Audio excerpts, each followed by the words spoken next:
Hey, Greg, how's life? Life is, considering how much different the world is today than it was Yeah. a year ago today, I think life is pretty good. I've got a stable family situation over here, so it's, I just look out for them, and I got a son that's in high school, doing everything from home, and my wife and I just plugging away as staying busy with Dress the Dead, and that's about all I can do, writing music and stuff like that, and recording and releasing songs. So our stuff's coming out. So in short, I'm doing good. I'm fine compared to other people. How old is your son? He's 16. Oh, a difficult age. Yeah, it can be, but he's not getting in any trouble. Like, he can't Okay. go anywhere. But he's a really good drummer. He's becoming quite the musician with his friends. They have a pretty good heavy band going that's just writing their own songs that actually are good, and I'm enjoying hearing that coming out of our garage. A metal band also. Yeah, he likes everything, but the guitar player is my bass player's son, and he loves nice. like the super heavy stuff. So, they're out. They started out doing like Megadeth covers and stuff like that, and then it moved on to them writing their own material, and it's pretty rocking. Cool. Do they have already something out, or do they have? Oh, hell no. They don't even have a singer. They need a singer. No. They have a great bass player, another kid who's really good, and it's a good combination of three guys that if they find the right singer, then they could do some damage in recording. But there's no shows or anything, so all you can do is write songs for yourself and record them, and then see if anybody likes them. That's really the world we live in now. Are they all around 16? All the boys? My son's the youngest, 16, 17, 18. Okay. Well, I'm curious when something is out. I would like to know. Yeah, they're a ways away, but whenever they're ready to record, they can just load into our studio, and I'll just record them. Yeah. Cool. Okay, and now I go back to your old youth, because we are talking about your son's youth, but now I'm gonna talk about your youth because you were the same age, I guess, when you started.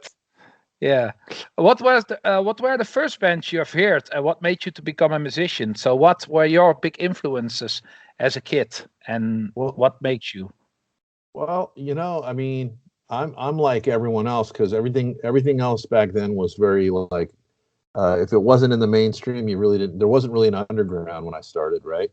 And the underground metal stuff was, I mean, who would have heard of like Cactus and weird stoner underground stuff back then, or Pentagram? So I didn't really know any of that stuff, and I grew up like a lot of people with my parents liking the Beatles.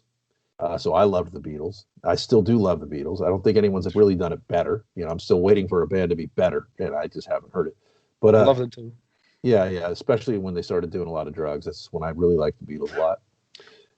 From Rubber Soul onward, But yeah, that's where I started, and then I got, like a lot of my gateway to, and you're going to hear this over and over and over and over again with people that were my ages. Kiss was the gateway. Kiss was my first what I would consider hard rock, influence that came into my life. And Ace Frehley and Gene Simmons were my guys. I didn't really care about Peter or Paul, Yeah. But that stuff kind of pulled me into, AC/DC, Rush, Black Sabbath, but really Maiden. When I discovered Iron Maiden in 1981, and I was 12. And I heard Killers for the first time, and I was like, okay, this is the greatest thing I've ever heard in my life. And that's still my favorite Iron Maiden album to this day. But that really opened the door to Judas Priest, going backwards, and then finding things that I didn't know really, Saxon and all that stuff. So I kind of did the elementary usual steps to get to where thrash metal was. And I didn't hear thrash metal until I moved to the Bay Area in 83. April of 1983, I moved from Las Vegas, where everything is standard. There's no extra. The radars are.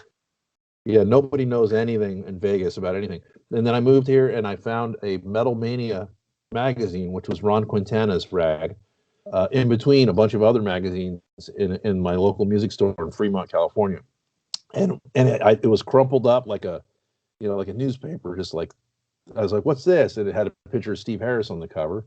I was like, oh, Iron Maiden. And then I opened it up and it's like, there's Venom, Merciful Fate. Ron had just gotten back. It was his first story about Merciful Fate. He'd just gotten back from Denmark where he saw them and he went and hung out with them. And so I got the Corpses Out of Soul EP. Like as soon as I read that, I found out there's a record store called the Record Exchange. And also there's the Record Vault in San Francisco. But there was another one called the Record Exchange in Walnut Creek, which is a little easier for me to get to.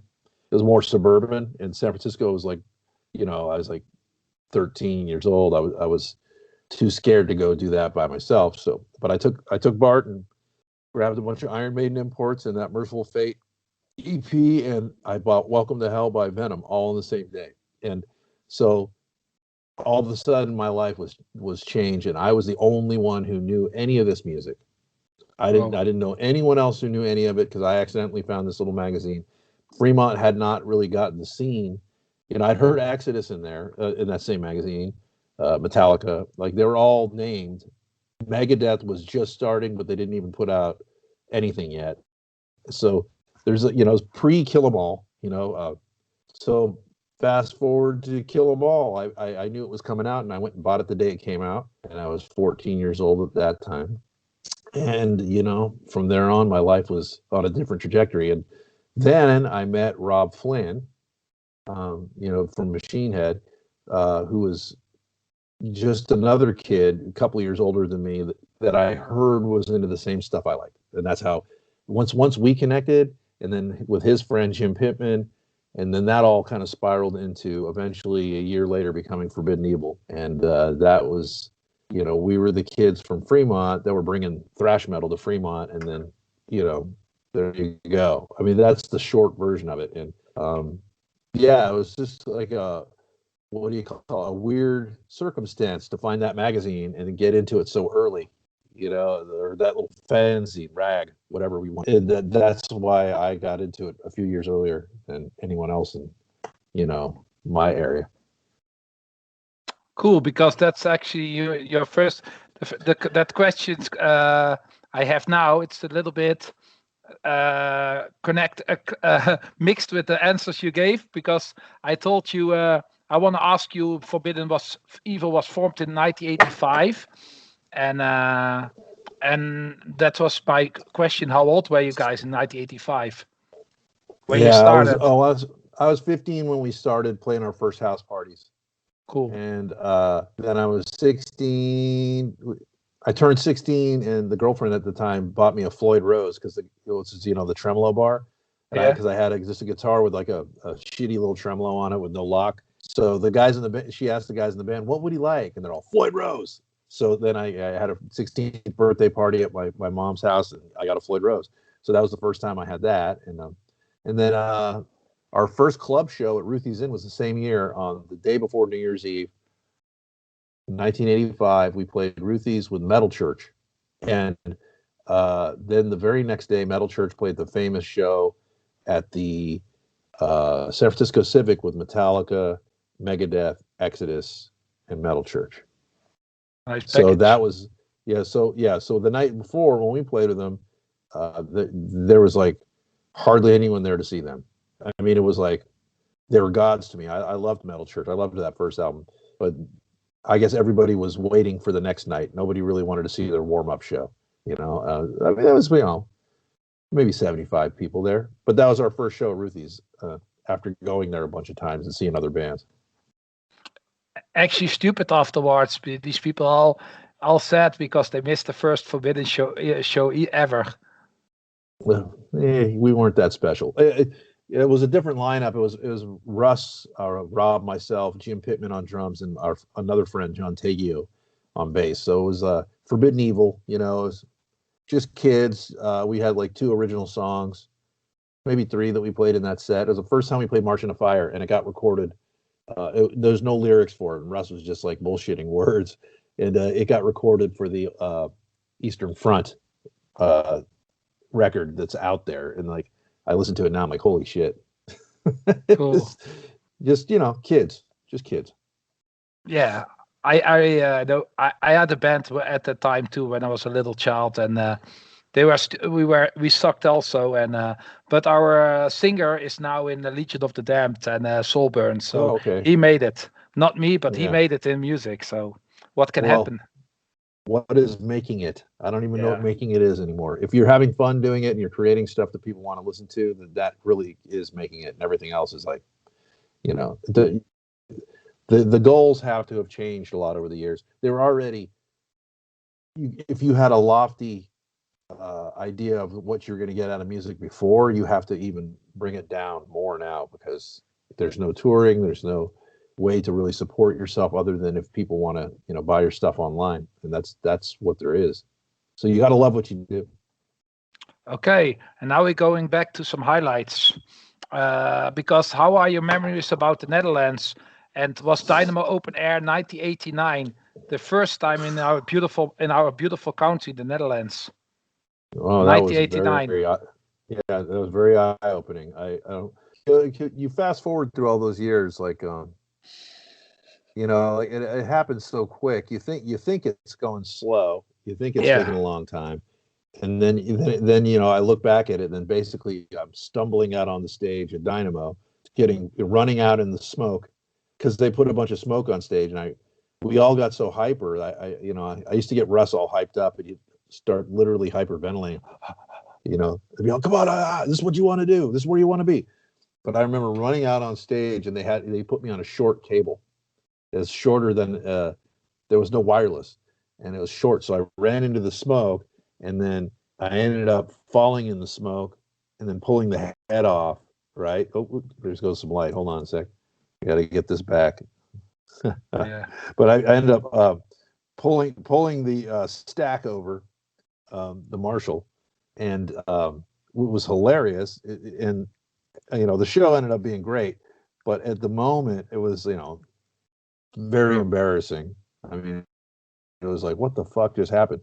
But yeah, we were not prepared. I mean, we were and we weren't, but the show turned out great. You know, it's like everything about that show from that point. You know, I think the first song was "March on Fire," ironically, and then after that, the show was stellar, and the crowd fucking loved us. I just was in shock. You know, you had all 26,000 people into it by song number two, and then by the time we played "Victim of Changes," it just really cemented that we were, you know, a band to be reckoned with. Like we had arena aspirations. You know, we wanted to do things bigger, and so, you know, in the moment, it was like one of the highlights. It was the highlight up to then, and then the people in Holland turned out to be great friends. I have some really lifelong friends, including Andre. You know, um, Andre, yeah. I've Andre met. Yeah, that Verhuizen. I met. Yep. I mean, you know, he took care of us from the very beginning, and because, you know, we got introduced into all this stuff through Debbie Abano kind of pulled us in, you know, and Debbie knew everybody already, so they loved Debbie. So if they loved Debbie, and then we were cool and we were a good band, then they were going to love us, and that's just how it all kind of came together for us. So our introduction to the Netherlands and the Dutch was very positive. I know we are such a small country, but we are. I think we gave the American. We brought Andre and Mike brought so many upcoming American bands to the Netherlands in the first in the early periods. I'm. I think they were.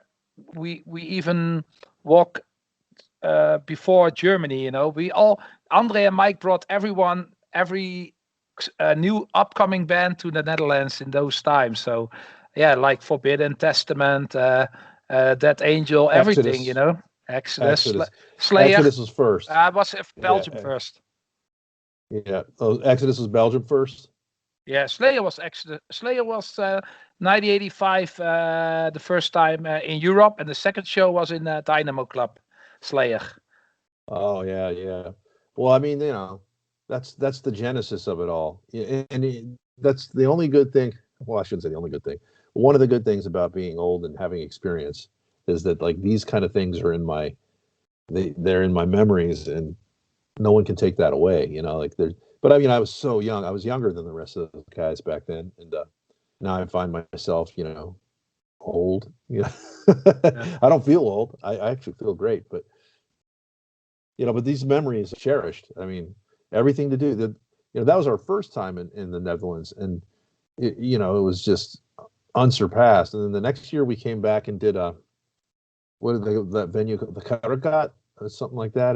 What? We Karagat. played the day before Dynamo. Karagat. Yeah, Karagat. Yeah. Yeah. We played there with who Sepultura and Sacred Reich opened up for us, and we headlined. Because we didn't play the Dynamo the next year. We just played the opening show, and there was like 1,800 people in there, and that was great because they were really there to see us, and opening, having those two bands play before you, we held our own. We did great, but we always felt like, well, fuck, why couldn't we play Dynamo the next year? But the politics didn't work out that way, and we didn't play there again until 1994. But it was an incredible show, regardless. And then being at the Dynamo the next day was even more fun for me because I got to just be there and watch my friends play. Yeah, as a fan. Well, as a fan and as friends with all these guys and watching from the side of the stage, and watching Vicious Rumors in particular, who was on tour with us, really being blown away by Carl. Had his best show maybe of his life, and I was right there, and I shared that moment with him, and may Carl rest in peace. But it was incredible watching him just soaking up the whole environment and just singing to the crowd. He came over and sang to me a couple times. He knew that I knew. It was like one of those things, like I knew, he knew, we knew. Like this was one of the greatest shows of his life, and then unfortunately he died a few years later. There was a lot of fights at my house for getting to the Dynamo in 1989 and 1990, but my parents didn't let me go. But I'm still angry till today. It's years later, but I'm still angry that I wasn't there. But I was 12, 13 years old, and my parents didn't let me go, and I'm still angry till today. I still can't forgive them that I wasn't there. I had a moment like that too, where I was supposed to go see Iron Maiden, Saxon, and Fastway, and I had flunked the year of school. They held me back because I just didn't do my work. Yeah. And, my parents said, "To hell with that. We're going to go take a vacation. We're going to drive across the country, and you're going to eat that ticket, basically." So I remember being on the East Coast, sitting there, I would be watching Iron Maiden right now. It happens. Yeah. But I did it to myself. So okay. I did it to myself. Cool. We are talking about the Bay Area scene in the 80s. Recently, there's a DVD output from Murder in the Front Row, and yep. We all love the Bay Area. We all, as Dutchies, we're crazy about the Bay Area thrash. You know that. And we all look up to that scene in the 80s. So I'd like to know from you how it really was to be part of the legendary Bay Area scene in the 80s. How was it to be a kid in San Francisco and to grow up in those times? Well, it was great, especially in retrospect. I mean, in the moment, you're just doing it because you just think it's like that everywhere, right? Like, yeah, everyone's got their own scene, and they do, but our scene was a little special, the bands really pushed each other. There was a lot of competition. Mostly was very supportive of one another. But, I mean, some great friendships, man, some really great friendships came out of that. We were always once we got to know the Death Angel guys, those were always our closest friends back in those days. And since then, we, obviously befriended everybody. But in those days they were very close, and the Testament guys and the Violence guys were, Rob started Forbidden Evil with me, and so when he joined Violence, there was a little bit of it's kind of famous now, just the rivalry we used to have that we don't really have anymore. Cool, that's better. No, of course not, dude. No grown man, should carry around those things. But in fact, we as we all pulled together for Sean Killian and the benefit, the Killian on Command benefit. And my drummer, Mark, who plays with me in Dressed to Dead, was in Violence too, and later in Forbidden. And him and myself and Ted from Death Angel and Scott Holderby from Mordred, Yeah. and Matt Camacho from Forbidden were the main musicians that came together to pull that benefit, together. And then we had, Sean's ex-girlfriend, and then just a community of people. Like I would seriously think about 50 people pulled together for Sean's, benefit and we raised $64,000 after expenses, for his surgery and his bills and things that he needed. And now he's recording a new album. Like now. Yeah, he looked like he was going to die on stage. He looked like he was going to die. We stood, he didn't perform, but he stood there and he was very gaunt. And to make a long story short, if you don't have the kind of community we had, you don't get that many people pulling together, and you don't get all those people from around the world to come to one show to watch other people play Violence material, right? Yeah. So, that's something that cannot be replaced anywhere. I don't think anywhere in the world that you could have got so much of a response other than a Bay Area thing. And I'd like to think we do that for anybody that's part of our scene. I'd like to think that if anyone in need that had the kind of impact that Sean and Violence did, any of us from these thrash bands that were influential had a problem, that we'd all pull together and rally around one another. Cool. It's that whole scene is really special, and you were very young, but that Angel guys were of course I think they were one of the youngest, especially the drummer. And Andy was the only one younger than me on tour. Yeah, 14. He was 14. Well, when he first album, when we toured together, he was 17, and he was 18. He was 18, and I was 20. There you go. Okay, that was in 1990. Yeah, I saw the old pictures of that angel. Like they were really, really young, in they were started as 10, 11, 12-year-old kids, Well, yeah, Andy he had a reputation for being like a fucking, basically a child playing on big stages with a big drum set. This little kid is back there, bashing, and Andy's great. I years later, dude, I got to play with him. We played in Spiral Arms together. And we did a record that's still waiting to come out, that never came out. We broke up before it actually came out.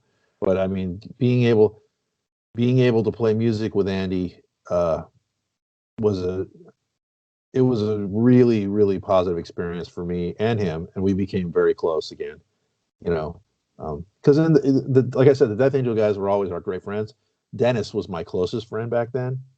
But I really got to know Andy a lot, and I'm super tight with all of them. I mean, Ted, who plays with him now, lives just a few miles away from me, and so we're all tight. But that was really great being able to play with him, and he brings like all the drummers I played with. I've been very lucky. I could do a whole show about the drummers I played with, because they're all world class, and they're all fucking great and great guys. But we really understood each other musically at his stage where he's at right now, and where I was at that point. It was like, we were tight. Okay. What were the best years of your career, and why? I think we already talked about it, but I have different. Yeah, you'd think I would say those years we talked about, but those are the best years of the Forbidden career. Those aren't necessarily the best years of my career. Okay. I've done a lot of other things. Yeah, we come also for that. Yeah, I've done a lot of other things. To me, whereas it didn't really work out, but at the time, when Man Made God, which was my next band after Forbidden, got signed to American, and we were working with Rick Rubin, and it was a tremendous band with just a lot of chemistry and creative sparks, and that was a band that everybody thought was, not just us, but everybody thought was going to blow up and be the next big rock band in America. And it had every intention of doing it. So the experience of working with Rick and actually going to his house every other day and sitting down and listening to music and, him really listening to what we're doing and giving his opinions. I cherish that, dude. That to me was like such an honor, and something that none of my other peers aside from Slayer ever did. And I guess the guy's in trouble a little bit, but we got more Rick than most people do. People hear about Rick, oh yeah, I never see him. He's never, but we saw him. We were on his label. We were important to him. They had a lot of money invested in us, and it just didn't work out because our singer, he just didn't understand how hard of work you have. It doesn't happen overnight. He was very talented, but he'd never been through what we'd already been through in Forbidden. So he expected things to happen faster. And you have to tour and tour and tour in America. Your song could be on the radio, but you still have to tour. And our songs were on the radio.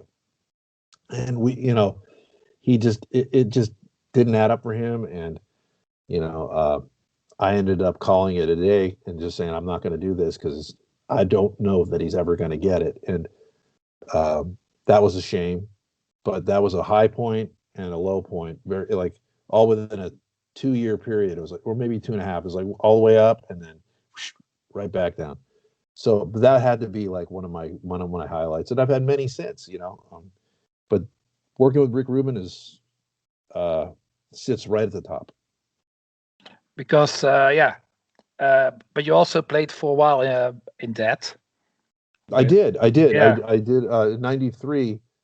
I got a phone call from Steve DiGiorgio to ask me to sit in on a tour, and I didn't think I could do it. I was like, I don't think I could do it. First of all, I cannot go to fucking Florida because I'm making a Forbidden. We were recording the Distortion demo for Forbidden at the time, and I was like, I can't leave. I'm loyal, I can't go. And he told Chuck, and then Chuck told him. This is before emails. This is before, it was only a phone call on a road, practically a rotary phone, but it, push button. But yeah, so the Chuck told him, no, we'll just go to California. Like, okay, I guess I can't say no, so that started that whole relationship. And they came to California and I didn't have time to learn one song. I was too busy. I recorded up to the day before they got there. And then, I had so much anxiety, Marco. I was just like, I don't know the songs. Am I going to be overwhelmed? This shit's hard to play. What am I going to? And then, I show up to the studio and Chuck's like, all right, let's sit down. Let me show you a riff. And I learned them fast. And he's like, play that 4 times. Now let me show you another riff. Play that 4 times. And I realized there's a formula, and it was music was way easier to play than Forbidden stuff. I was relieved because it sounded hard. And that's genius. That's the genius of Chuck, So, he made it sound difficult, and it was easier to play because he had to sing it. So it became easy. It was like after 3 days of rehearsal, we were off to Europe. Boom. And that was that, And Human Tour. Yeah, they asked me to stick around. Human No, Tour? it was not Human. It was Individual Thought Patterns. Oh, yeah. Individual, yeah. And so we did, after about 2 weeks, Chuck asked me if I'd stay on and was interested in recording an album. And I had to decline because I was very loyal to Forbidden, and we just finished the demo, and we ended up getting signed off that demo. So it was a good move for me at the time. But, people were like, why didn't you stay? Like, later, because the legendary status of Dad, like, why didn't you stay? Like, well, because I was loyal. I was into Forbidden. I wasn't going to leave my guys hanging. Cool. And so I didn't. Was he a hard boss, Chuck? Not for me. No. This is kind of the famous part of the story for us, is that, those guys to this day, Gene's one of my best friends. He's like my brother. He's like my son's uncle, but to this day, between the 3 of us that are still here with Giorgio, that was the best Death ever got along. He brings up, I wasn't the easiest guy to get along with myself within my own band, but I found that if I wasn't the boss, if I didn't have to be in a position to have to, ask people to do things and tell them what needs to get done, and I was just a guy taking orders, it was great. Yeah. I was like, I didn't have to worry about all that other stuff. So, we ended up getting along really well. And, Gene, I just interviewed Gene because I just started a show for Dress to Dead as a new YouTube podcasting. And Gene was my first interview, and we talked about that. We talked about how well we all got along, Cool. and how much they really wanted me to stick around. He was very easy to work with, and He's a nice guy. Got to remember about. I met him. He's a nice guy. He was a nice guy, and he was also had a brain condition that was not diagnosed, and a lot of people over the years would have problems and they would have issues, and he would say something about somebody and then there'd be drama, and a lot of it is from an undiagnosed brain condition that nobody knew, so and that explains a lot when you look at it like that. Is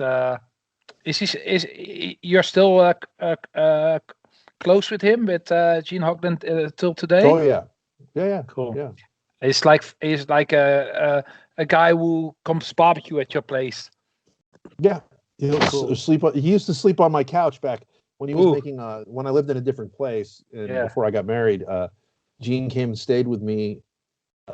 When he was doing the Testament demonic record, he was going back and forth between my house and then their studio and back and forth every day. And then he got the gig with Strapping Young Lad, which was something that him and I talked about when we first heard Devin Townsend. We talked about starting a side project with that guy we heard him because he played on the Steve Vai record, and I was like, "Do you see that Steve Vai song on MTV?" I'm like, "That guy.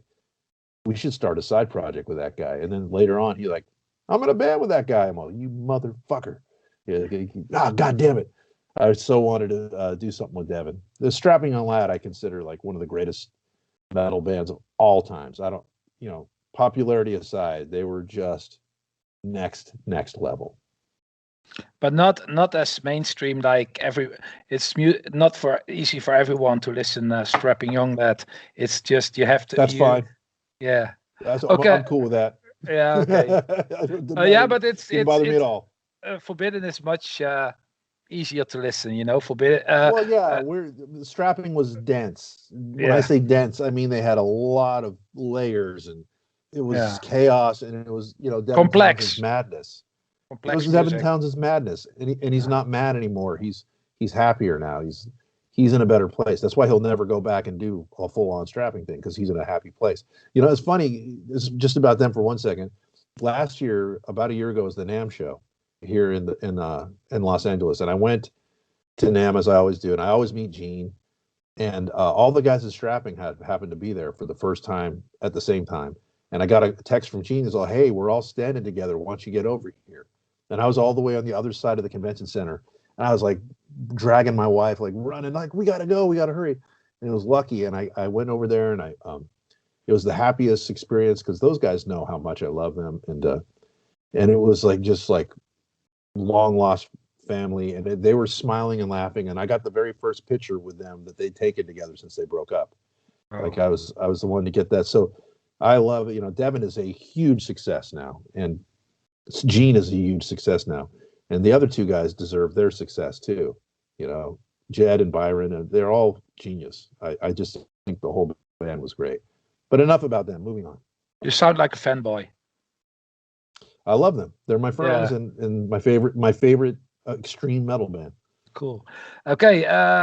Please tell me about that self-released demo CD you released in 1991, because that Trapped CD, because it seems very rare these days, and many fans want a reissue of it. So my friend and me, we are running a label together. I said, we want to release that Trapped CD because people would love to buy it. They put it out bootlegs of it. People have like taken the cassettes and made it into CDs, and it's all bootleg. And when it does come out legally, it's going to probably come out on a label like Nuclear Blast or something. But I already expected that, but I still want it. No, it's cool. You know what I find funny about the Trap? I like it, but we were a band on the rebound. Mm-hmm. We just managed to negotiate ourselves off of Combat, because we got off of Combat. We fought to get off Combat, and then that trap demo was very different. It was very atmospheric and kind of more Queensryche or something, you know. And it wasn't thrashy. It was not thrashy. And we almost got a record deal with RCA, a really big record deal. And then Paul got the Slayer gig, like last second, like right when we were about to sign the deal. So I have a weird feeling about that demo because after that, after everything kind of fell apart, and Nirvana came out like the same time that all this was happening. So the music industry changed, everything changed. When I hear the trap demo, I hear a band that wasn't sure of where we were headed, but we had a lot of potential, you know. So when I see thrash guys that love Forbidden Evil and then love the trap demo, I'm like, I wonder how that adds up in their head. We were like a different band, you know. We went more back to our thrashing roots with Distortion than that trap demo. But we did 2 other demos after that too. We did this is 2 more. Yeah, we did 2 more demos after that. We did one with Disillusions demo with Hypnotized by the Rhythm and Mind's Eye, and then we did another one with the one that got us signed that I was working on before the Death thing with Distortion and All That Is and Rest Assured, which didn't end up on there. We always had these all those demos had a very atmospheric piece on it, a very more of a story, kind of not a ballad, but like a real mixture of beauty and pain. So all 3 of those demos had something like that, and later on that turned into Blank, I guess, on Green. But we didn't really do any of that stuff. It was all pretty heavy on Distortion.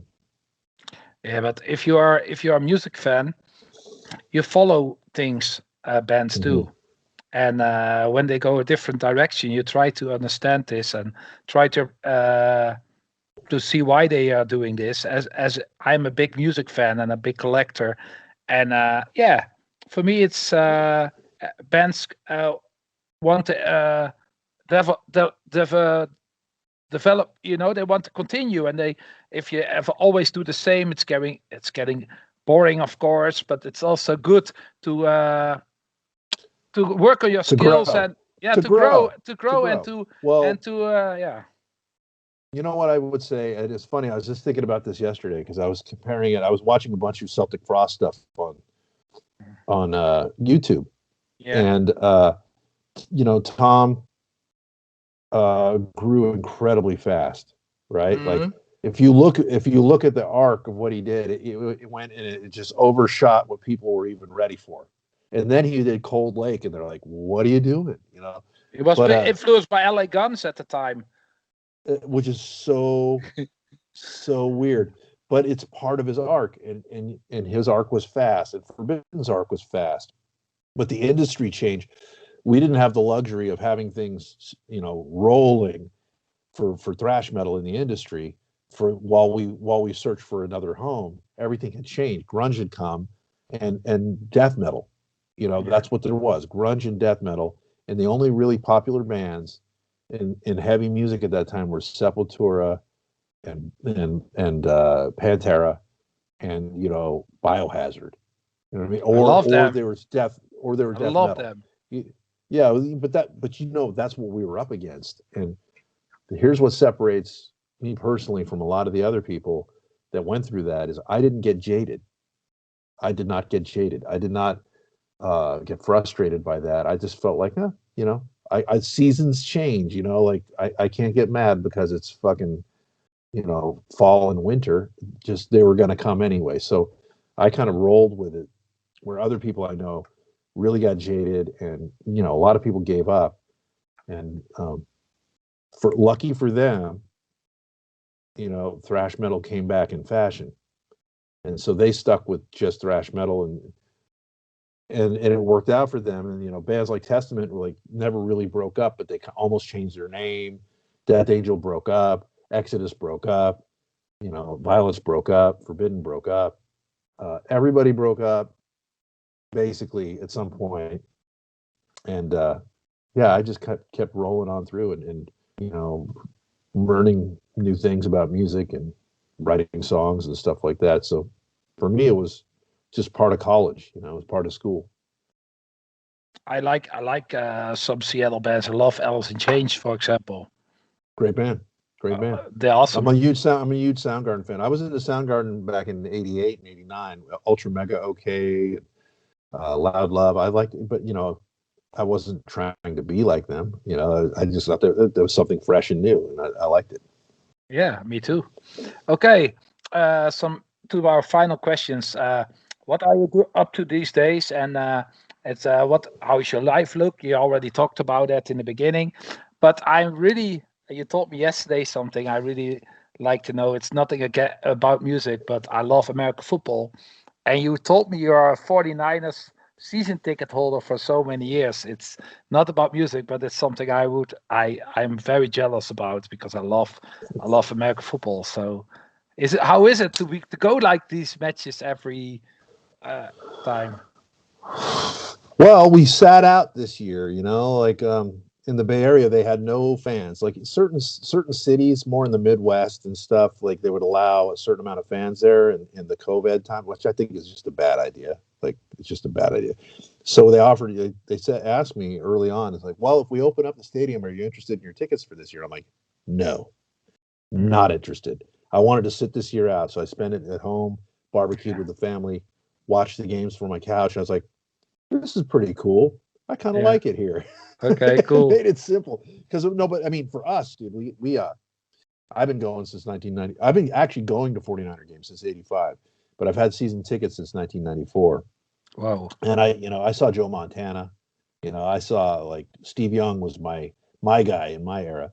But when we started going in '94, we won a Super Bowl that year. It was my first year going, and that was the year that I was also on the Distortion tour in Europe. And I was in Europe for many of the games, and I was getting the newspaper the next morning and seeing that we were blowing people out and crushing them. And I was like, I can't wait to get home. This is great. Like, oh my God. Like I'd run to get the paper like a day late, So that kind of got me all hooked to they call it chasing the dragon in the drug addict world, right? I was chasing the dragon ever since. It's never won a Super Bowl since. Been to a couple. But yeah, for us now, we moved to a new stadium, which I like a lot. People didn't like it because the team wasn't good at first. They were like, oh, I don't like it. It's not the same. But our team had changed dramatically.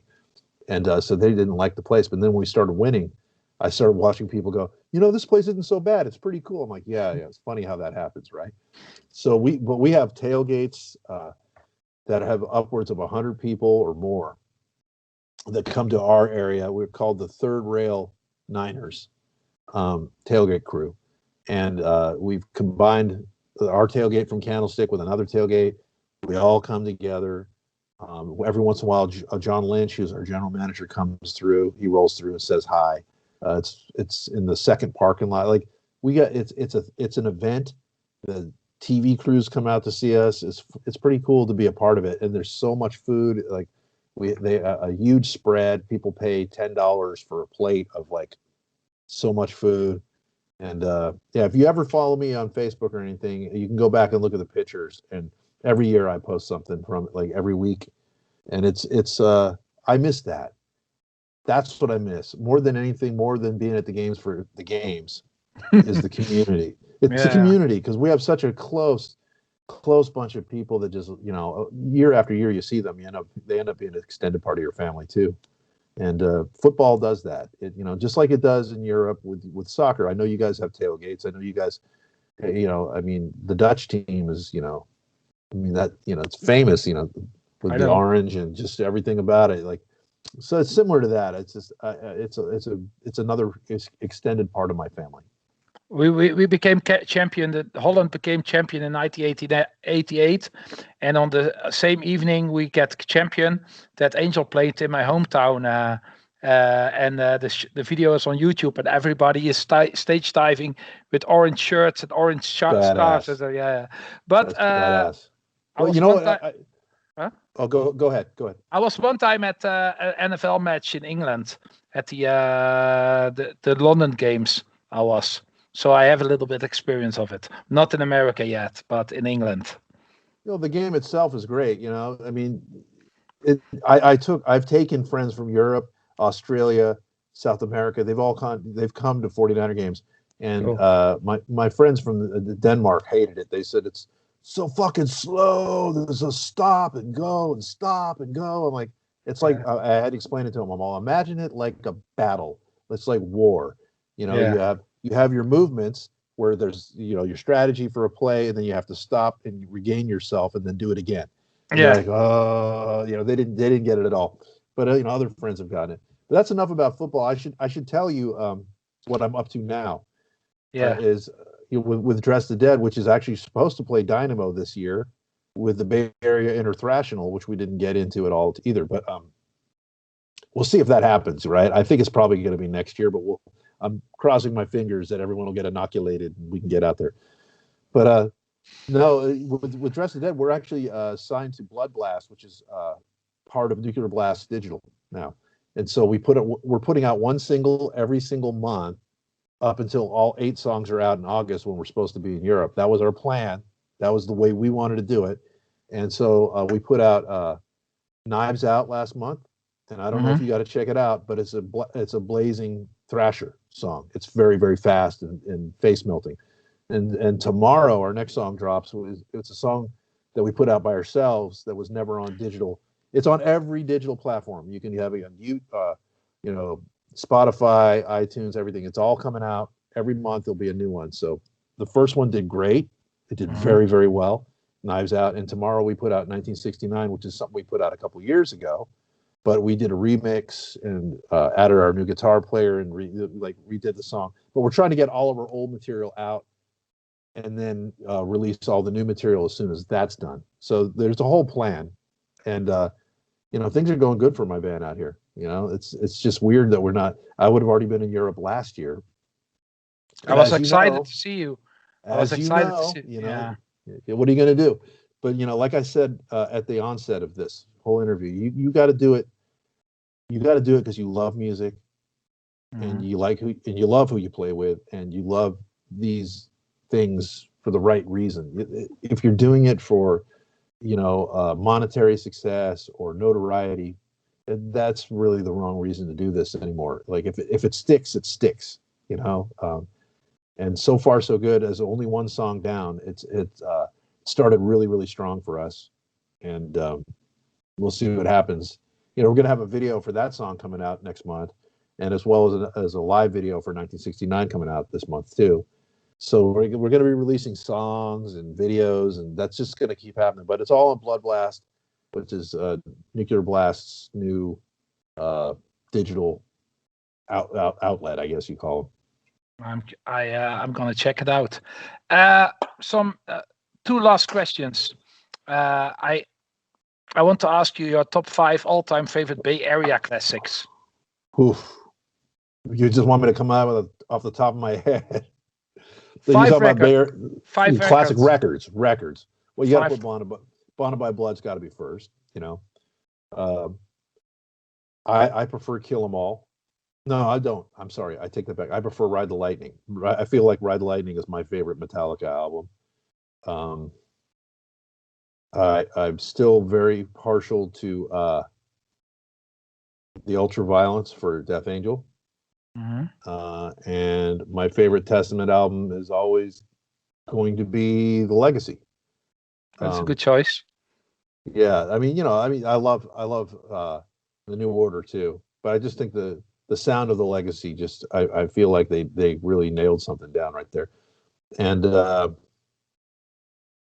I guess if you go just one band of each one, the top 6, like if you go by album sales, right? It's like you got Metallica, Testament, Exodus, Death Angel, Forbidden, and Violence and then you got Heathen, and you got these other guys.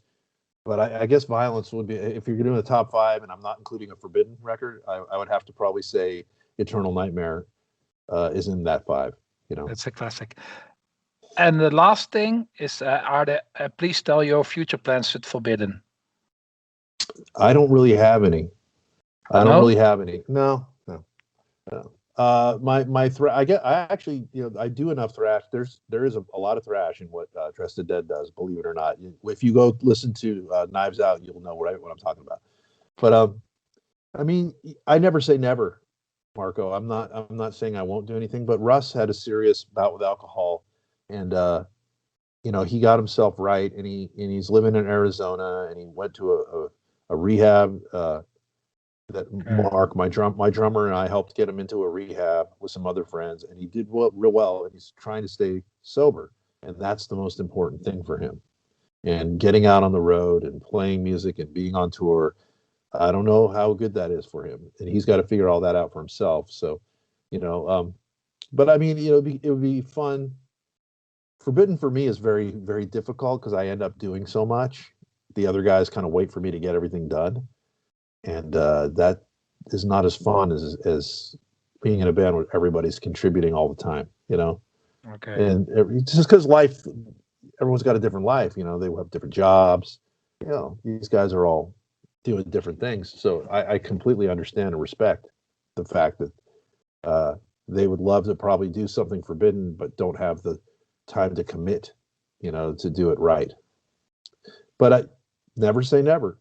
Maybe one day if Russ feels good and we can get everyone to practice enough and maybe do a show or two. But I saw where that led me last time. I ended up writing a record. It was Yeah. like, Omega Wave was a massive undertaking. It was a massive undertaking. But the two classic, maybe my final question, because what's your favorite Forbidden album? Well, see, they're all my babies, right? You don't want to say, people always say that, but I obviously each one, and I'll go run through them all. I mean, each one is got its own charm. The first one because it's young, but it's written by three different guys. Myself and Rob and Glenn all contribute on guitar stuff. So it's just all over the place, but it's thrash. It's pure thrash, and Yeah. I like it for that reason. But we didn't know what we were doing, but it worked out, right? When we got Tim Calvert, Twisted in a Form was much more cohesive, but we wrote it very fast. We had to write it very, very quickly.